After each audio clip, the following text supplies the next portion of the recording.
Well, I think that's one of the things that I've been talking about is doing some vetting on how the courses are being taught and to make sure that we have, equal and diverse viewpoints. I mean, when Harvard will, through its own Harvard Crimson, say that only 3% of the faculty are conservative, I don't think we have diversity of viewpoints in that case.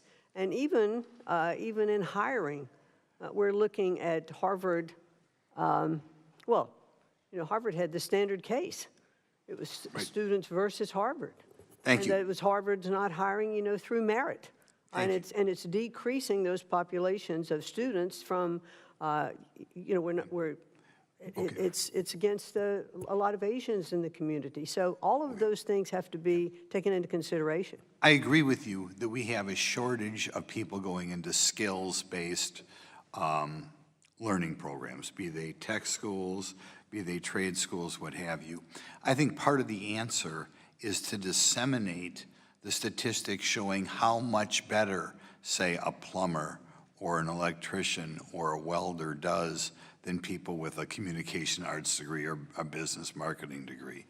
And it's a very difficult thing to know what to do because, of course, under our Constitution, education is not really something that we think of as a federal thing. But I think you could disseminate that. Would you try to do what you could to, during your term, educate the public as to how much better financially people do with a skill as opposed to a general education degree? Well, I certainly would like to make sure that everyone does understand that. Would you publicize it? I guess that's what I'm looking for. Would you publicize how much better?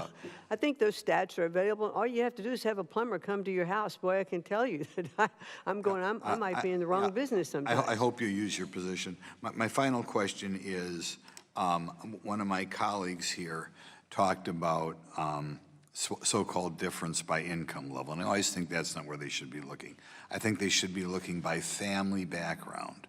Would you collect data, unlike for income level, family background of students and see, by that I mean family structure, and see how that affects educational test scores? Would you do that for us? I'd really like to get back to you and understand a little bit more of what you would like us to look into, but I will get back to you on that. The gentleman's time has expired.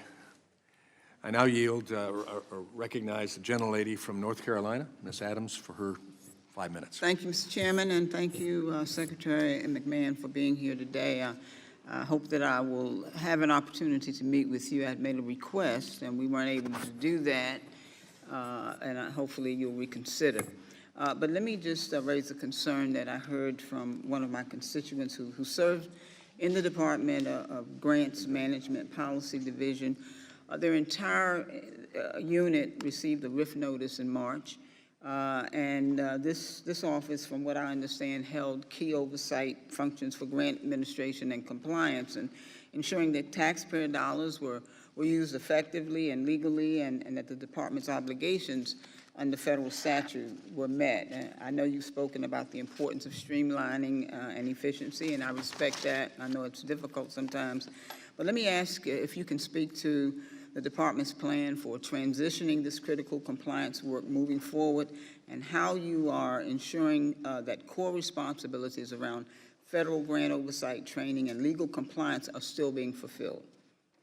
Well, thank you very much for your question. Just let me give you the assurance that even with the streamlining that we have done so far, we have not missed any of our statutory requirements, and that's what we will continue to do.